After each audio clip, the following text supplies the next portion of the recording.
Hey there, this is Phil. Welcome back to the Holy Post Podcast. I'm here with Christian Taylor. Hello, Phil Vischer. Hi, Christian Taylor. And Skye Jethani. Hi.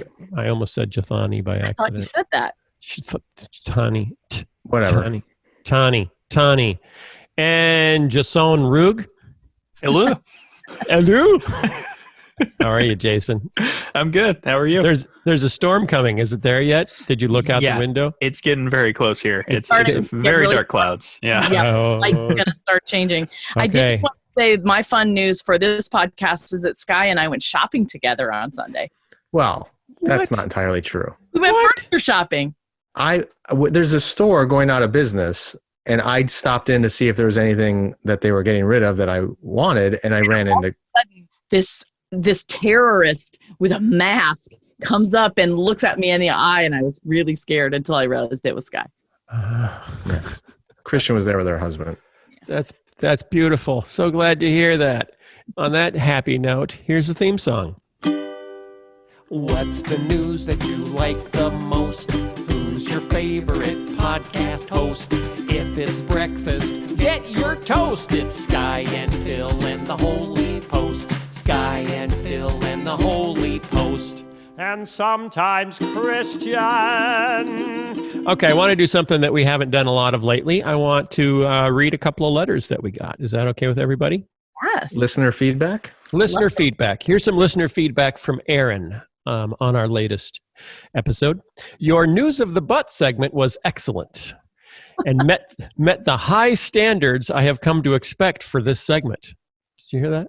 Which one was this referring to? That's would have been the elephant gin, the elephant dung gin. Oh. Yeah.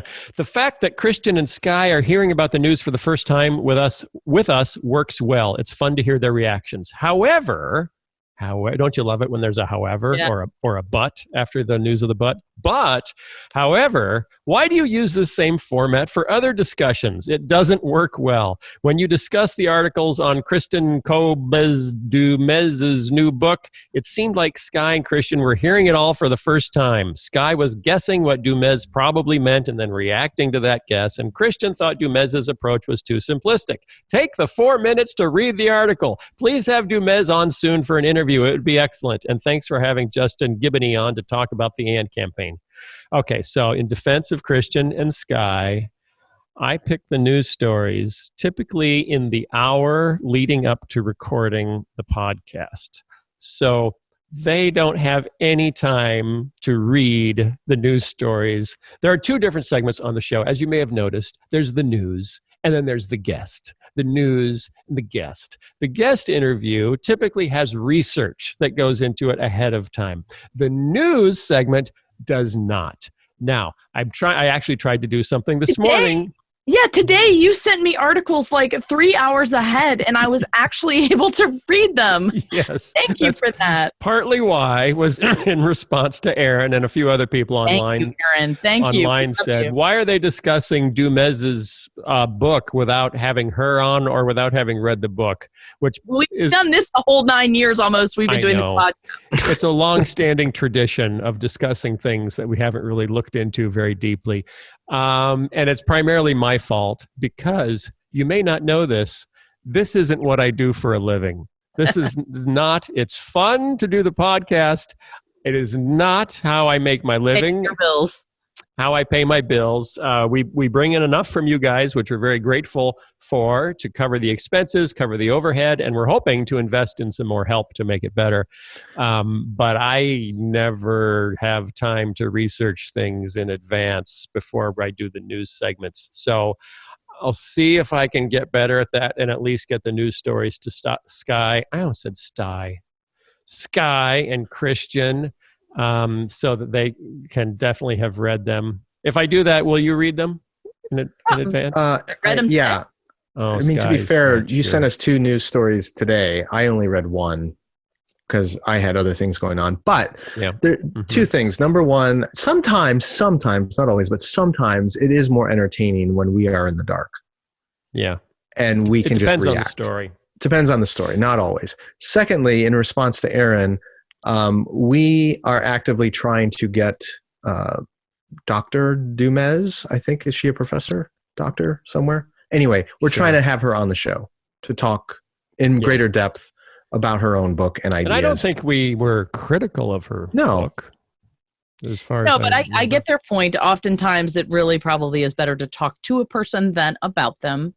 And but the news segments are not interview segments, so that makes it so. There are stories where I'll say, "Hey, I'm going to use this as a news story," and then I realize, this would be much better if we actually read their book and had them on and turned it into one of the interview segments. That just takes a lot more time. Yeah, but in some cases we do that, so we'll see. I mean, come on, how many books do you guys read in a typical week? Oh, 0. Yeah. Well, you didn't have to say that, but say, actually, I'm working on Skye's book. I can only do Skye's little. I mean, seriously, it's little and mostly filled with doodles. Pictures of what if Jesus was serious. I read 1 page a day. That's the secret to its success. Yeah, it makes it easy. Yeah, and that's why I have trouble with like Dallas Willard's books. It's not because they're dense, though they are kind of dense, but the chapters are insanely long. So you start one, and it's like, where do I stop reading? Because I can't even read one chapter in a sitting. They're too long. People should be required to make bite-sized chapters. Okay. Next question. This is from someone who typed in a random string of letters for their name, and I'm not going to try to turn it into a name. But they said, and this is fun, "I love it when you talk politics. I found my happy place yesterday swinging in a hammock and listening to back episodes. No matter how old they are, I find them to be completely relevant every day. Thank you for your bold voices speaking truth about the current political and evangelical environment. I was ready to walk away from the evangelical tradition until I found your race video, which led me to this podcast. It has given me so many things to think, write, and pray about." Well, that's interesting. Who would have thought that 8 years of podcasts would still be relevant? Yeah, I know. But there were, like in 2016, we did some episodes on what was going on in politics, and Russell Moore was on right after candidate Trump called him a dark-hearted man. So we've been mixing it up. This isn't a political podcast, but the gospel has political implications, and we cannot ignore that. I would say we're not a political podcast, but we are a podcast about public Christianity. Oh, yes. What does it mean to live our faith in the public square? But I also think that what's been interesting is that unlike, it was in the last 20 years, but all of a sudden Christianity has become so political. So now, we're mostly about Christian life and culture, but now that's constantly intersecting with politics. So in some senses, they're bleeding over into each other. Well, there's also research that shows one of the most significant reasons young people are walking away from Christianity is politics. So even if you're in a Christian community that doesn't talk openly about it, the general atmosphere and perception of Christianity is being hyper-politicized, especially on the right, is a contributing factor that is a hindrance to the mission of the gospel. So if you're not talking about it, then you're avoiding the elephant in the room. Yeah. Bum. And Mike Erie's doing a series on the Vox podcast on Sermon on the Mount, which, and then the very first installment of that is how it is political, that Jesus was political, that the gospel was political, that it had political implications, and then to pretend otherwise and say, we don't want to deal with politics or society at large. We just want to talk about salvation is, to preach a tiny version of the gospel. That's such a good point. Like when you think about it back then, I'll tell you what, the Chosen helped me understand how Christianity upended the political structures of the time. Oh, the TV series. Yeah, the TV series. I hear the tornado warning, Jason. Wow, I just got an emergency warning about a potential tornado. Yeah. So that's exciting. That's great. Yeah. So that helped me understand the conflict about how when Christianity came in, it was very political and looked looked as very politically by the Romans and by the Pharisees and Sadducees. Right. And Skye, you've preached extensively on Jesus, and I've heard you just recently preaching about how Jesus was loved and then hated in a 5-day span by the same people. Yeah, I did that message at Okoboji about what happened between Palm Sunday and Good Friday that led the people to go from Hosanna on Palm Sunday to crucify him on Friday, and that transformation is really interesting and not that unusual, to be honest. Like, we do it all the time. What do you mean? You mean with God or with other people? Well, probably both, but on Palm Sunday, they had expectations of Jesus coming in and vindicating the Jews who'd been under pagan Roman occupation for a long, long time. And they thought he was going to come in as a deliverer and a political deliverer. And of course, over the course of Holy Week, he does precisely the opposite. Instead of throwing out the Romans, he throws out the Jewish leadership. And instead of condemning Pilate or Caesar, he's condemning the Jews in the temple for abusing it. And everything goes topsy-turvy until you get to Good Friday. And I don't want to repreach the whole sermon here, but essentially what Pilate does there is exploits Jesus again to humiliate the Jews by mocking them and rubbing their faces in the dirt of their own humiliation. And at that point, they had to turn on Jesus, because if they didn't, they would be accepting Roman ridicule and abuse. Right. So it's, at the end of the day, it wasn't so much that they were condemning Jesus as they were trying to elevate themselves. They were trying to feel proud again as a people who had been humiliated for a long time. And what happens a lot in Christian public engagement is it's really not about defending God or defending Jesus or standing up for truth or righteousness. It's about us wanting to feel significant and powerful again. And political leaders and others use that all the time to get Christians on their side and to vote for them, because we're so deeply insecure and want to be taken seriously. Mm-hmm.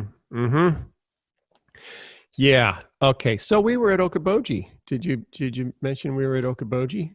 Skye and I were at Okoboji. Okoboji is close to Sioux Center, Iowa, Orange City, Iowa, very conservative part of the country.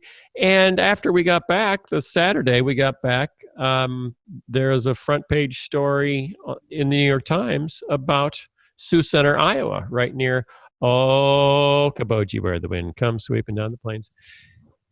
And so that's one of the articles that we looked at, and one of the ones we wanted to talk about, because it was yet another article where people from the coasts fly into the middle parts and try to figure out how these Christians can support Donald Trump. And it seems like there have been about 1,000 of these articles. But except I thought this one was really good, and I'll tell you why. Why? Well, first of all, it made me sick to my stomach to read and broke my heart, but it felt so genuine. It felt not at all like they were making fun of people. It read like they were genuinely trying to understand why people were feeling the way they feel, and there was no snark to it, no making fun. Right. In fact, there's very little judgment at all. Yeah. It really is just asking people and then recording their responses. Right. And it sounded just like everything my relatives and Southern friends have said since I was little and what they're saying now. So it really rang true. Yeah. So there's a college in, is it in Sioux Center? Yeah, it is in Sioux Center, Dordt University, old conservative Christian college. And that is where, I didn't realize that was where Donald Trump gave his speech. Donald Trump came to Sioux Center, Iowa in 2016 during his campaign. Hey, we got sirens going off here. Yes, sirens are going off. Something's going on. We might have to keep an eye on the window. Donald Trump gave a speech in 2016 at Dordt University. This was where he said that he could stand in the middle of Fifth Avenue and shoot somebody without losing any voters, if you remember that. It's getting windy out my window. Let's pause. It's a twister! It's a twister!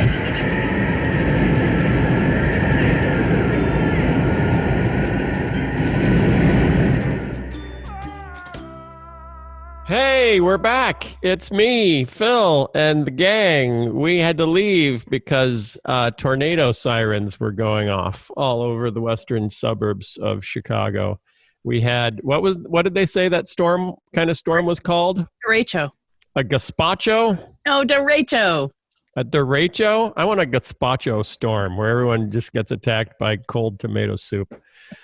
A derecho storm, which was a very long line of thunderstorms that just clobber a whole area with high winds. And so there were tornado warnings. It doesn't appear that any actual tornadoes did any damage anywhere, at least not that I've heard. Chicago, they touched down in like the River North area. Rogers Park? Rogers Park. Really? Oh my goodness. Wow, that's densely populated.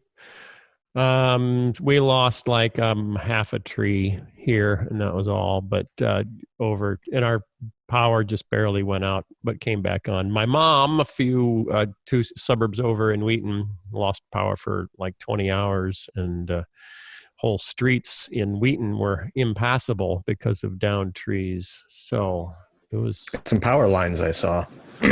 And yeah. I was driving by on Naperville Road, and like fences that lined the street were kind of blown over into the street. Wow. We lost one big tree branch, but other than that, we were safe. So I was very thankful. I'm sure there's not a lot of people that can say that. Any trees down in your yard, Skye? No, actually, this area wasn't too bad. Just little branches here and there. But, the fact that it's 2020, I'm just happy we didn't have like blood in the streets or, or comets frogs falling on us or something. A plague of frogs. Right. Jason, how's Aurora? It actually didn't hit here very hard at all. I thought we'd get it hit a lot harder, but it was, a couple tree branches down, things like that. Didn't ever lose power at all. The whole steeple on College Church is gone. Yeah. The old one or the new one? Not the new one. Not the little one on the back part of the church, or the little big one. Okay. Yeah. Yeah, they lost a steeple. That seems like it could be God's judgment. I mean, that's clearly a storm blows the steeple off your church. But at what point, let me just stop you and just ask, because I know our listeners are thinking that. At what point do you look at 2020 and then begin to wonder, is this something apocalyptic? It just keeps coming. The hits just keep coming. And there is good biblical precedent for God using the, nature and animals to pour out his wrath and judgment. Skye? No, just no. So never at any point truthfully, I want to know for sure. Never at any point do you never ever think, I do wonder what God is doing here. No, I never do. Really? I don't. Phil? I really don't. Like when it comes to storms and stuff like that, no, I don't. Yeah, but I know, not just one storm, but cumulatively. When you but Christian, it's a global pandemic. It was a local storm in Iowa and Illinois. It's like, it doesn't make sense. I am not talking about that. I am not just talking about a global pandemic and one storm. If you took all of the events of 2020 and you lumped them together, you have to admit it's the tragic death of Kobe Bryant. What else? I mean, a pandemic. The Olympics got canceled. That was George Floyd. Yeah, I mean, and if you just take out the pandemic, this would be a pretty normal year. Yeah, we have stuff like this fairly often. But it's the pandemic. We also had the flying locusts that were taking all over, the sandstorm. It's just that happens all the time. We just don't report it because it's not as fun. That things are worse this year than normal because of the pandemic. Yes. But, because of the pandemic. There was a pandemic just like this 100 years ago, and that wasn't the end of the world. Clearly. But okay, I want to go back to this question, Phil. You have to answer it. Ever in your mind, do you never think this? Gee, I wonder what God is doing. Maybe there is something we should learn. Maybe something is going to happen. Do you never think those thoughts? There is always something we should learn. I don't think God is pushing around weather patterns or viruses to send secret messages to us. because he's already given us his word, which tells us what we need to know. That's true. And I don't think he knocked Kobe Bryant's helicopter out of the air. And I don't think he inspired Kanye West to run for president. And I don't think, I mean, if you look at the 20th century, the 20th century was so much worse than what we have so far in the 21st century in terms of chaos and death and violence and pestilence. So it's just hard to say. But, you know, we didn't experience most of it firsthand. We missed most of it. We weren't born. So, you know, everyone thinks that the experiences of their lifetime are the most impactful experiences that have ever happened, because they're the most impactful experiences that have ever happened to me, which is, you know, a little bit of potentially Disney princess theology. Because it's happening to me, it has great biblical meaning. But yeah, people have always pointed to current events and said, this is it, God's judging or doing or whatever, you know, and it's like predicting the second coming. The only thing we know for absolutely sure is that everyone who has ever predicted a date for the second coming has been wrong. That's true, except there is stuff that we do know. We do know that he will come in the clouds and every eye will see him. What does that have to do with that? Has nothing to do anything? with that has nothing to do with like predicting a date. foreknowledge. Right. Okay, that's true, but it does mean that we will be able to see him when he comes. And right. In other words, and he even says this. He said, when someone says here or there's don't believe it, because it's not going to be a subtle thing. He's not going to come back as the invisible man. Right. And you have to look for the handprint on the shower glass door, like in the movie. It's not going to be like that. But do you not think that there's going to be anything that leads up to his coming at all? There's like no warning signs. It's just going to be like, bam, he's there. I think all of the traffic signals start to flash purple. Oh, come on. Seriously, I'm asking a serious question. It's a royal. I don't know. Inquiring minds want to know. I don't know. When I was 19 years old, working for my first video production job, and I got sent out to Salt Lake City, Utah to train on my first computer graphics system, I had a classmate who was a few years older. He was like 25. He had already been married and divorced, and we were talking, and I wanted to find out why, and he said that he read the book, The Late Great Planet Earth by Hal Lindsey, which made everybody go nutty for end times prophecy, and he was so convinced that the world was about to end that he thought, I don't want it to end before I get married. So he rushed into a marriage so that he could have the experience of being married before the world ended. And it was a huge mistake. And he ended up at 25 divorced. And that imprinted on me. I thought, people go crazy and make terrible decisions when they focus too much on trying to predict the end times. So I'm not going to do that. So ever since then, I have just thought, okay, it is going to happen. And we do not know when. And that is all we've been told we absolutely need to know. The funny thing is, part of the reason Jesus and the apostles later talk about the end and the coming judgment and all that sort of stuff is so that we would prepare and we would take urgent action. But the urgent action they call us to take is action toward character and holiness and virtue. It's be loving and kind and patient and forgiving and all the fruit of the Spirit. So the irony is that this guy you're mentioning goes out and essentially runs into a sexual relationship because he doesn't want to miss out on the opportunity, which is the total opposite of what he's supposed to do. He's supposed to be more self-controlled, more patient, more kind. And it's just funny to me that we apply this eschatological stuff to our lives and then can take away the polar opposite biblical message of the one that Jesus and his apostles gave us.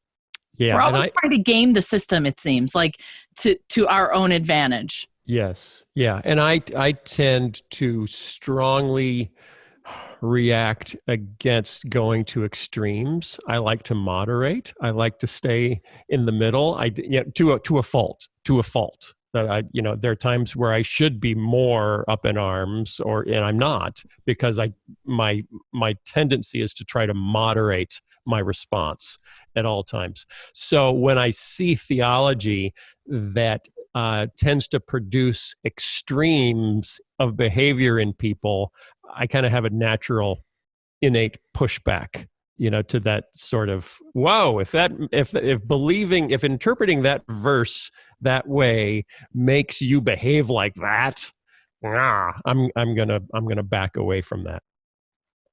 And Interesting. It's maybe good, maybe bad. I don't know. I just don't like freaking out. Well, I appreciate y'all's perspective on that. I'm sure our listeners do too. So thank you for going there. So I have a big branch down in my yard. I am not going to go out and stand next to it and look for Jesus in the sky. I don't think they're connected. And I'm not saying you think that, Christian. I'm just saying that. No, I'm just saying sometimes I do wonder. Like I desperately want Christ to come back and his kingdom to be established on earth and things to be all right with the world. And so I think part of me hopes like, okay, maybe it is so bad right now. And that's because something exciting is going to happen. Or you don't think this is exciting enough? This is exciting good. I mean, okay. Exciting good. Good, exciting. Most of the warnings in Scripture are about not being ready, in the sense that Jesus comes back and you're not walking in the way of Jesus. Right. So the solution is not to try to figure out which Russian nation or European Union is going to what and the where and the how. It's just walk in the way of Jesus. And regardless of when it happens, you're going to be fine. You're going to be fine. And if someone says, hey, would you like the mark of the beast? Say, no, probably not. I'll pass. Okay, I can remember that. That's a good lesson. No, I don't think so. I don't think I want that. That doesn't mean it's UPC codes. It doesn't mean it's a vaccine. It doesn't mean it's a microchip that like the ones we put in our dogs so that we don't lose them when that's not the mark of the beast. You're not going to, I think, was it Juan Hernandez who said this last week or 2 weeks ago at Okoboji?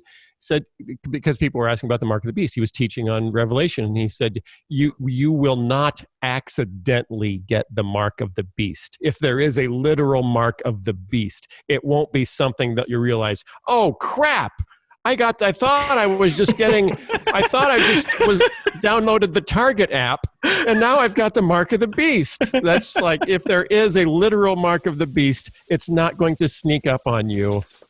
You will have to opt into it. Related to that, Phil, I have been debating putting together a sermon, and its working title is "How Stupid Do We Think God Is?" Isn't that your that's your next book right there? It could be. How stupid do we think God is? Because to your point, if the mark of the beast is something that a faithful Christian might accidentally stumble into and acquire in some way, do you think God is so stupid as to say, oh, sorry, you're out now because you accidentally downloaded that app or you accidentally got that vaccination when you were 6 months old? Of course not. That's ridiculous. You thought you were signing up for your gas station's frequent buyer program, but you got the mark of the beast. So, and I think this relates to a whole bunch of different areas of our public Christian lives and different things that go on. But I really think a lot of Christians genuinely believe God is truly stupid. And that's why they're so fearful that they don't make any missteps. I don't think that. I totally do. I absolutely do. No, he just wants us. The alternative view, Skye Jitani, dear friend of mine, is that he expects us to be smart enough not to make dumb mistakes. I don't know about that. Okay, I think you're both wrong. I think that people don't think God is stupid. I think people forget how powerful he is and that he's not out there to trick us or to lay a trap for us. Well, powerful people can trick you. I think, Christian, I'd spin it a little differently. It isn't that people think God isn't powerful. I think that people view God as an impersonal force more than a person. And so they think of, Dallas Willard used this analogy. He talked about a vision of God as just being like the scanner at the grocery store. And as long as you have the right code, as long as you have the right thing, the scanner picks up the right thing. And if you have the wrong scan, the wrong code, you get the wrong thing. So for example, this opens up a can of worms, but there are certain Christians who want America to have a certain political foreign policy toward the nation state of Israel. And they think as long as America supports the state of Israel, God will bless America. And they then discredit all the nuances of God's character. And does he actually care about the marginalized? And what about justice? And what about refugees? Doesn't matter. As long as America supports Israel, we're good. It's like, no, it's a much, much more complicated issue than that. Their view is, hey, we've got the right code. America's got the right law toward Israel, and therefore God's on our side. That's what I mean by they think God is stupid. Like he doesn't have a personal engagement and nuanced understanding of very complicated things. And we can get by tricking him more or less with just going through the right motions, saying the right prayers, giving the right amount of money, scanning the right law into our books, whatever. That's what I mean by we pretend that God is just this impersonal force that we can manipulate because he's stupid. But I think that is a subconscious thing. I don't think people consciously think God is stupid. Of course not. Of course not. But we behave like he is. Yes. Yeah. Right. What are those tests where you use a number 2 pencil and you fill in the little circles? And Scantron. Yes. We think following Jesus is the equivalent of acing a Scantron test, where I had all the right dots and all the right circles, and that's the only thing that God will look at is what comes out of the Scantron machine. Right, that's a good analogy. Thank you. You can use that in your sermon, but you have to credit me at the end of the sermon. That would be a good doodle. I will be happy to. Thank you. Thank you very much. Hey, we were going to talk about something else. In fact, we were talking about something else. We don't have a ton of time now, so I think we can still briefly mention it because there wasn't a whole lot to say, but it is a really good article in the New York Times under the headline, Christianity Will Have Power. You can look it up. It was written by Elizabeth Diaz, who covers religion for the New York Times.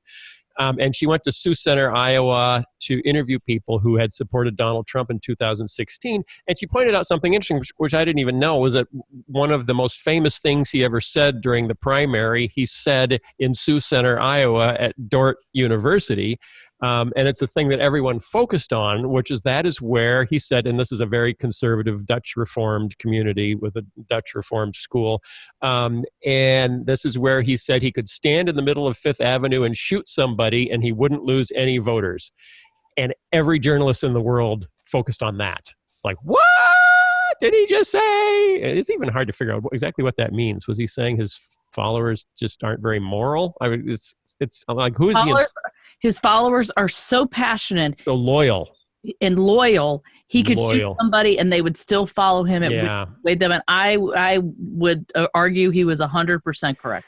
Well, that's a whole different story. But what Miss Diaz focuses in on is that something else he said in that speech may have been more important than that. And so she quoted it at length, and he said to these conservative Christians in the northwest corner of Iowa, very near the Bible conference that we go to every year, I will tell you, Christianity is under tremendous siege, whether we want to talk about it or we don't want to talk about it. He said Christians make up the overwhelming majority of the country, and then he slowed slightly to stress this part, and yet we don't exert the power that we should have. It's interesting that he said we, because I don't know that he ever stood up before this point and said, I am totally a follower of Jesus, but now he's part of the we. If he were elected president, he promised that would change, and then he said, Christianity will have power. If I'm there, you're going to have plenty of power. You don't need anybody else. You're going to have somebody representing you very, very well. Remember that. And that's what she focuses in on in this article is his statement. If you elect me, Christianity will have power. And that's what, we've been talking with David French about. What's the difference between religious power and religious liberty? That's kind of what we've been hinting at a long time. It's interesting because then what Miss Diaz, I don't know what her first name is, don't remember. She travels around Sioux Center, Iowa, and Orange City, which is right next door, and interviews people about, so how do you think he's done? And are you still going to vote for him this year? And, what's your response to all the hoopla? And the overwhelming response is he's done what he said he would do. He's done what he said he would do. We have more power now. We're not losing as much. So it's a really interesting article, just to hear people. It's not one-sided. It doesn't have an obvious, liberal bias. They're not trying to make these people look stupid. They're just asking them the questions. How do you feel he's done? And, what's your sense of the world? And it's fascinating. So I just wanted to take a couple minutes, for Skye and Christian to say, okay, what's your reaction when you read that? What did it make you think? I know Christian mentioned that it made you generally sad. But let's just get a little bit of response to what we saw from such a detailed look at how Middle American Christians are feeling. Well, like I said when we started this, I felt like it rang super true. Am I signed out? No. Am I still here? You're there. Yeah, you're saying, I got a message saying you've been signed out. Oh, not of this. Maybe something else. Okay. Maybe your Mark of the Beast app. So, so that's good. Yeah, that's very good. Anyway, so I, it rang very true because it sounds like a lot of people that I know in my area of the country, things I've heard them say forever. It did make me very sad. And I'm not sure what we do about that. I think that was what was so hard in the article that we talked about earlier. We can look at this and we can acknowledge that it's probably true, but how do we change it? Yeah. Skye, what did you make of how did you respond? I'm kind of, I felt bad because I don't blame these people. I think when you see the world the way they have been formed to see it, I can understand why you don't believe you have any alternative. If you believe the world is in that desperate a place, if the country is in that desperate a place, and the only option available to you is this very flawed, broken, immoral leader who nonetheless says he will give you and your religious beliefs influence and power, I can see why people are in a corner and want to do that. I don't necessarily blame them. What I have less sympathy, however, for the church leaders and those with greater influence who are here in this culture to represent Jesus, who have formed in them this view of their faith. And that's where I think the blame lies, not with the person on the street who doesn't believe they have any alternative.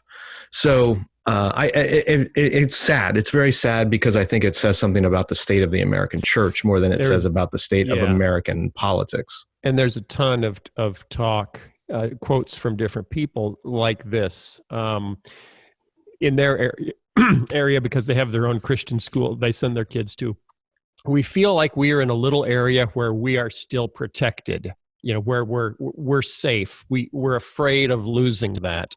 And then, if Trump is reelected, then I feel like we are safe for 4 more years. So there's this theme of safety, being at risk. And it's not necessarily, that people are going to come and shoot you, but that our way of life is going to disappear.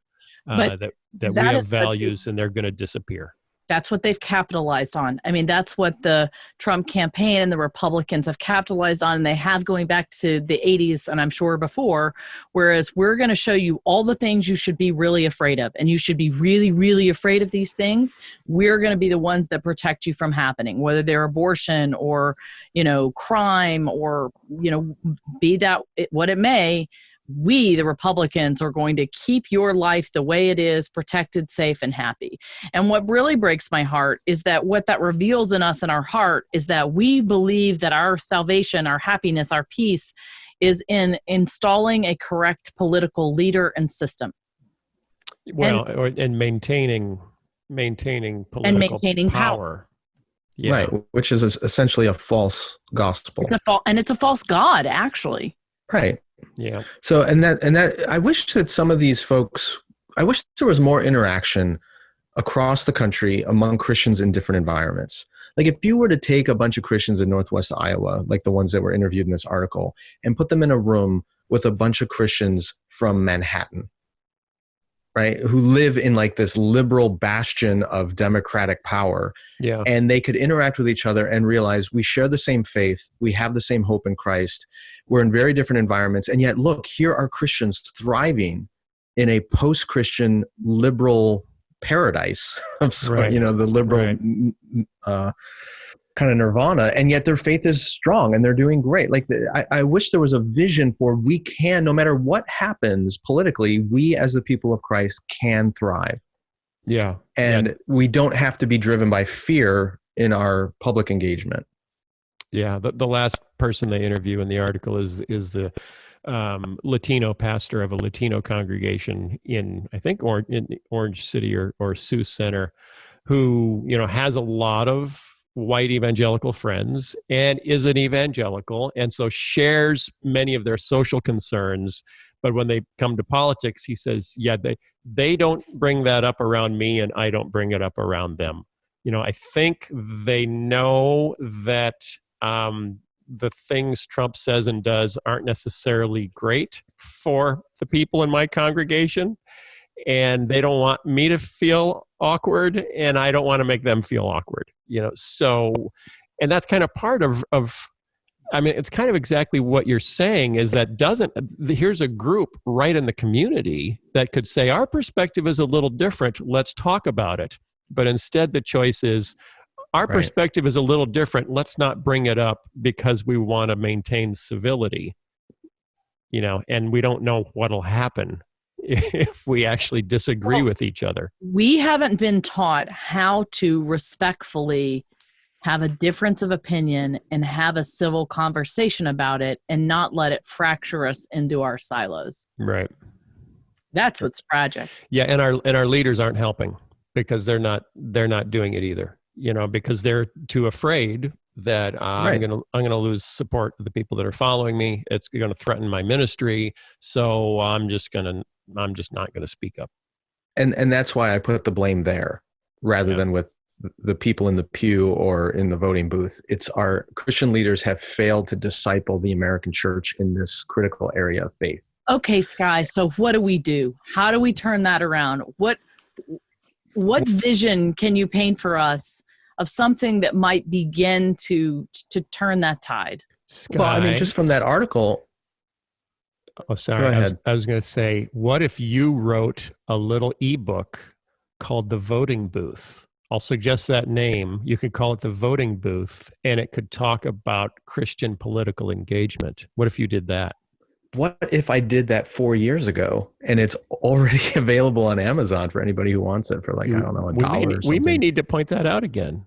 We might, yeah. Yeah. But alternative to that would be take this Latino pastor from the article. Like, why not get a gathering of church leaders from that community, from different traditions, all Christian, whatever, and have them come together and have those open conversations, or invite your congregations to meet together and do a panel discussion about how do we view our Christian faith in the public square, and why does it lead some of us to vote differently, and how do we have a bigger vision of this, and just come to a place of diverse engagement and understanding to broaden their vision a little bit. But the more you have, and this is not just true of conservatives, it can be just as true of liberals, if your entire environment is an echo chamber where you're only engaging in one cable news network or a handful of websites, or just the algorithm from your social media feed that keeps shoveling the same messages into your inbox, then you're going to come to this myopic vision that this is the only way to be a faithful Christian in the public square. So we have to begin opening up the dialogue, and it's up to church leaders to take the risk to do that. And I know this is the problem with our ecclesiology, is so many of our churches will punish pastors who try to do that. But at the end of the day, pastors are not accountable to their people. They're accountable to the Lord. And at some point we have to decide who we fear more. All right. We need to wrap this up because we've gone long now since we had a two-day news segment interrupted by an apocalypse, which generated its own storyline.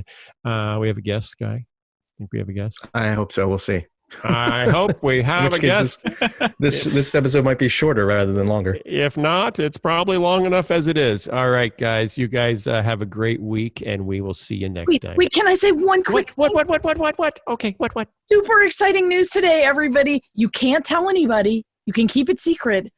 But we are going to be screening at a drive-in movie theater on October 10th in Chagrin Falls, Ohio with The Girl Who Wore Freedom. It's our first in-person film festival screening. So you're the first to hear it here. Okay. And our social media for it will keep you posted. You can buy tickets and join us. If you are driving distance from Chagrin Falls, Ohio, I have no idea where that is. North Ohio, near Cleveland. Check it out. Okay, we'll see you next week. All right, bye, everybody. Bye, everyone. How do you like your sermons? I'm guessing you prefer something that's easy to listen to, easy to understand, maybe a sermon with 3 alliterated points and a specific application at the end. After all, no one goes to church on Sunday hoping to be confused when they leave. No, we want answers, and we expect our Bible teachers to give them. But that's not how Jesus preached. Although he taught the truth, he rarely told it directly. Instead, Jesus told it slant, indirectly, subtly, and often wrapped in a story that was actually designed to obscure the truth for many of his listeners. That meant his audience had to work to understand him. It took effort and concentration. That's totally different from the comfortable setting we try to create today in our churches with our cushioned theater seats and built-in cup holders. That's why we're doing a series right now in With God Daily about Jesus' parables. Each day I'm writing to help you understand the critical truths that he taught and were hidden in these stories, and how they apply to things going on in our world today, like how the story of the Good Samaritan relates to religious pluralism, or connecting the unmerciful servant story to Black Lives Matters. This is a series you don't want to miss. It'll help you understand Jesus in a new way and apply those truths to your world right now. And of course, many of the daily devotionals include my hand-drawn illustrations and audio versions if you prefer to listen rather than read. You can sign up today at withgoddaily.com or by downloading the With God Daily mobile app from iTunes or Google Play. So check out With God Daily today. It's the daily devotional for people who hate daily devotionals. The Holy Post Podcast is a production of Phil Vischer Enterprises, that's Phil's company, and Skye Pilot Media, that's Skye's company. Production assistance by Julie Betcher. Editing by Jason Rugg. Help us create more thoughtful Christian media by supporting us at patreon.com/holypost. Also, be sure to leave a review on iTunes so more people can discover thoughtful Christian commentary plus ukulele and occasional butt news. Visit holypost.com for show notes, news stories, and more.